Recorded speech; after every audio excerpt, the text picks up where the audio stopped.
Good morning students. आज हम जो पोइम पढ़ने वाले हैं वो है on time, that was written by John Milton.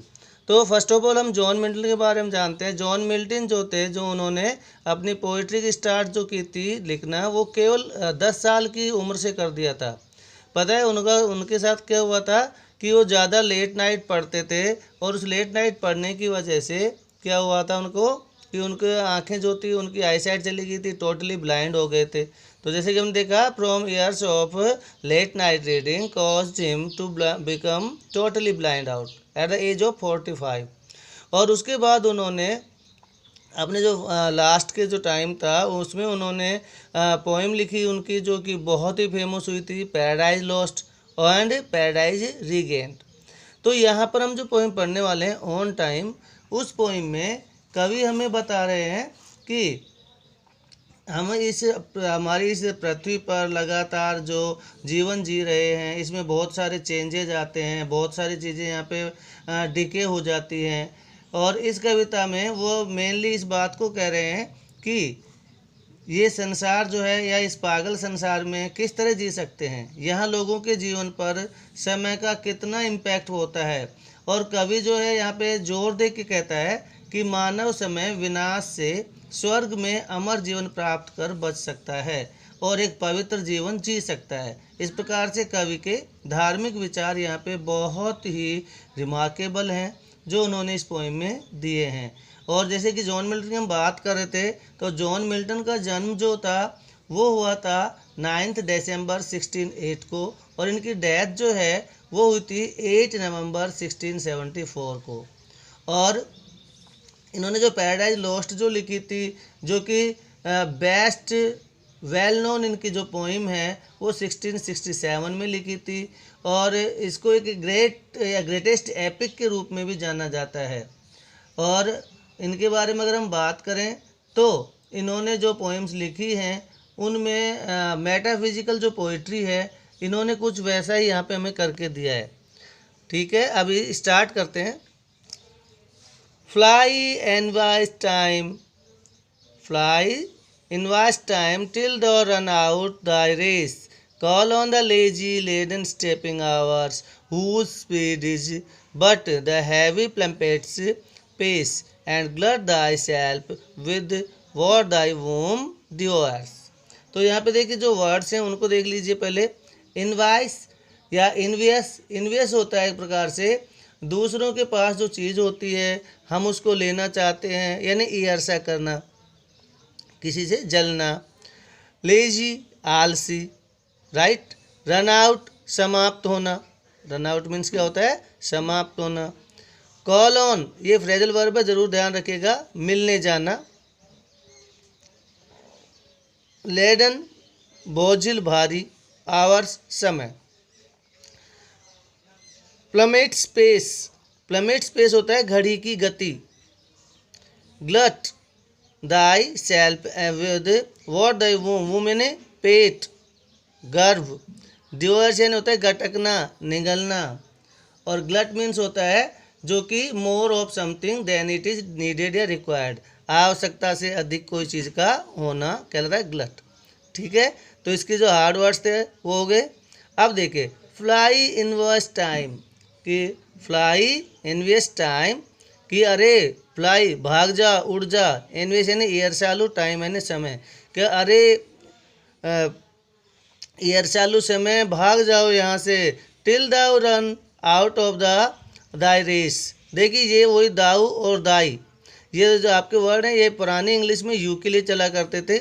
ठीक है, दाऊ यानी यू और दाऊ यानी दाई यानी योर, कि जब तक तुम्हारी जो रेस है वो ख़त्म ना हो जाए, भाग जाओ। कॉलोन, अरे मिलने जाओ ना आप, किन से, अपने उन सुस्त लेजी लेडन स्टिपिंग, भारी भारी आते हुए कदम, आवर्स समय के, कि जो समय अपने भारी भारी कदमों से आगे आ रहा है, बढ़ रहा है, तुम उससे मिलने जाओ ना।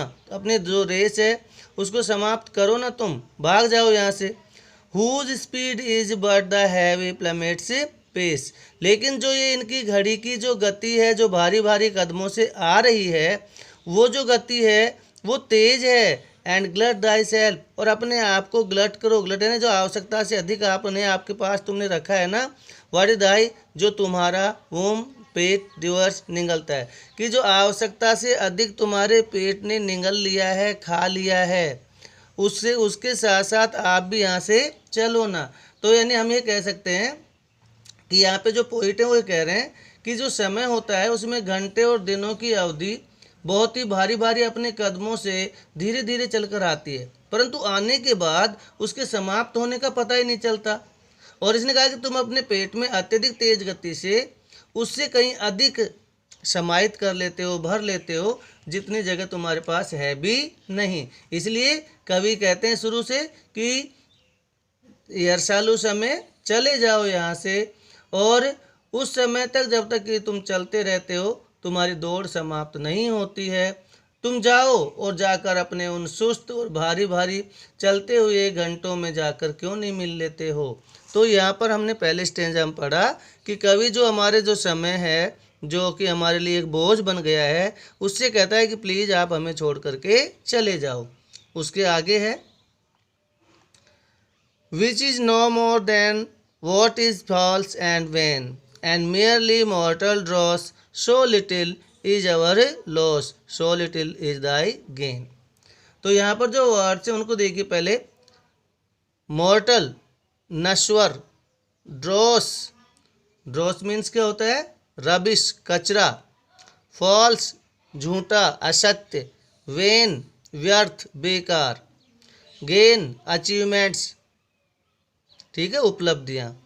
अब देखिए विच इज नो मोर, जो कि अब नहीं है, देन से अधिक, व्हाट इज फॉल्स, किससे अधिक नहीं है अब मेरे लिए वो एक असत्यता या झूठ से ज़्यादा कुछ नहीं है, एंड वेन, और निरर्थक से ज़्यादा कुछ नहीं है। यानी जो समय जो मेरे लिए वो एकदम वेस्ट है, मेरे लिए उसका कोई यूज नहीं है, मेरे लिए वो सच नहीं है, एंड मेरली मॉर्टल ड्रॉस, और केवल वो एक मॉर्टल ड्रॉस है। मॉर्टल ड्रॉस एक नश्वर कचरा है, मेरे लिए नहीं ओनली, कि अब मेरे लिए वो केवल क्या है, एक नश्वर या नाशवान कचरा है उस, और सो लिटिल इज अवर लॉस, और वो बहुत ही लिटिल है, बहुत ही कम है क्या उसका लॉस, यानी उसकी जो लॉस है, उसकी जो नुकसान है वो मेरे लिए बहुत ही कम मायने रखता है। So little is thy gain, thy यानी योर, और वो तुम्हारा बहुत ही कम या बहुत ही छोटी उपलब्धि है। तो समय से कहता है पोइट कि तुम्हारे लिए ये जो है ना, जो तुमने उपलब्धि हासिल की है ये बहुत छोटी है, और मेरे लिए ये लॉस बहुत छोटा है, क्योंकि मनुष्य जो है वो तो एक कचरा है। और कहता है कि जो समय है उसके लिए यहाँ पे इन्होंने कहा कि तेज गति से जो समय जाता जा रहा है, चला जा रहा है, वो कह रहा है कि ये समय मेरे लिए कुछ नहीं बल्कि एक फॉल्स है, एक झूठ है, एक व्यर्थ है। और कहता है कि वह अब इसके सामने इसका सामना नहीं कर सकता, और मनुष्य जो है वो केवल एक नश्वर कचरा है, नाशवान कचरा है। और फिर कहते हैं कि उनका जो नुकसान है वो बहुत कम है, और कहता है कि उतना ही कम आपकी उपलब्धियां हैं। किन से कहता है, समय से। समझ में आया। उसके आगे देखते हैं। For when as each thing had thou hast entombed, and last of all thy greedy self consumed, then long eternity shall greet our bliss with an individual kiss, and joy shall overtake us as a flood। तो अब इसके जो words हैं वो लीजिए, पहले ले लेते हैं हम। जैसे पहले वर्ड आया यहाँ पे, क्या आया, इंट्यूम। तो इंट्यूम का मतलब क्या होता है, यानी a place as if in a tomb, यानी एक स्थान जैसे कि किसी कब्र में होता है, एक व्यक्ति के लिए कब्र की तरह से ही होता है ये जैसा। तो इंट्यूम क्या हुआ, यानी कब्र के एक स्थान के जैसा। उसके बाद है ग्रीडी, तो जानते ही हम क्या होता है, लालची। उसके बाद में ग्रीडी के बाद क्या है, कंज्यूम्ड। तो कंज्यूम्ड मीन्स होता है यूज करना, कंज्यूम करना। एटर्निटी, एटर्निटी जानते हो ना, जिसका कोई अंत ना हो, time that has no end, अनंत समय। ब्लिस, ब्लिस यानी प्रसन्नता, ठीक है। ग्रीट, ग्रीट यानी होता है किसी का अभिवादन करना। तो ब्लिस यानी परम सुख, परमानंद, परफेक्ट हैप्पीनेस। और अंडरटेक होता है किसी काम को प्रारंभ करने का निर्णय लेकर के उसको क्या करना, पूरा करना। इंडिविजुअल व्यक्तिगत होता है। सिंसियरली यानी निष्ठा के साथ, पूर्ण ईमानदारी के साथ। ठीक है, तो यहाँ तक हम इसको अब दोबारा से देखते हैं। कहते हैं for when as each thing had thou hasn't entombed. कहते हैं कि जब सब कुछ चीज़ें समय की सीमा में बंद हो जाएं, ठीक है, एंड लास्ट ऑफ ऑल, और उसके अंत में दाई ग्रीडी सेल्फ कंज्यूम्ड, कि उसके अंत में क्या होता है कि उनकी जो लालची या उनकी जो लालच है, जो कि सेल्फ कंज्यूम्ड है, जो कि उनके खुद के ही यूज की चीज़ है। यानी कहता है कि सभी के अंत के बाद समय तुम्हारे स्वयं का लालच भी क्या हो जाता है, कंज्यूम हो जाता है, समाप्त हो जाता है। अर्थात समय सभी बुराइयों का क्या कर देता है, अंत कर देता है। समय की अवधि में ही मनुष्य जो है वो लालच की समाप्ति कर लेता है। ठीक है, तो दोबारा से देखते हैं। For when as each thing had bad thou hast entombed and last of all thy greedy self consumed। ये दी दाई को जरूर ध्यान रखिएगा, ये पुराने टाइम में यू के फॉर्म चले आ रहे हैं।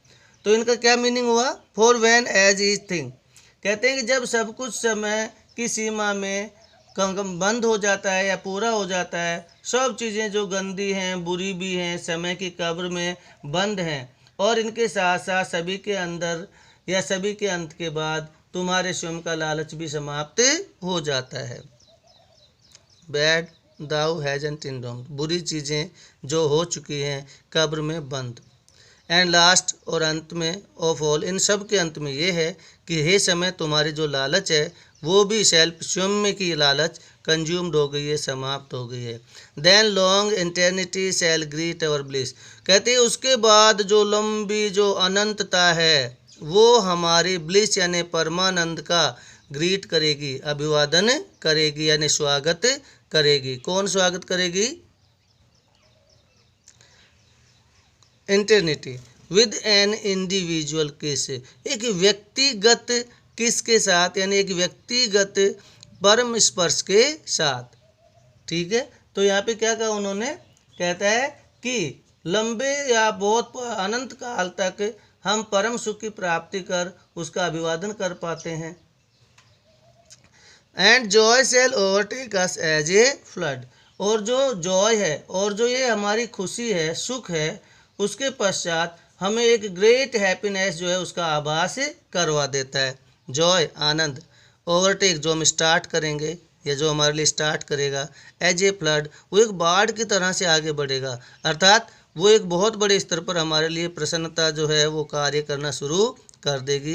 When everything that is sincerely good, और जब हर चीज़ वास्तव में बहुत ही सिंसियरली, बहुत ही अच्छे तरीके से अच्छी होंगी, एंड परफेक्टली डिवाइन, और बहुत ही परफेक्टली पूर्ण रूप से दैवीय होंगी, तो यानी सब चीज़ें क्या हो जाएंगी, चेंज हो जाएंगी। तो यानी यहाँ पे कवि यही कह रहा है कि मानव की जो समस्त जो इच्छाएँ हैं या समय सीमा है वो जो समाप्त हो जाती है, तो उसके बाद इंसान को एक ब्लिस यानी परम सुख यानी अपार खुशी का एहसास होता है। आज के इस वीडियो में इतना ही। Thank you.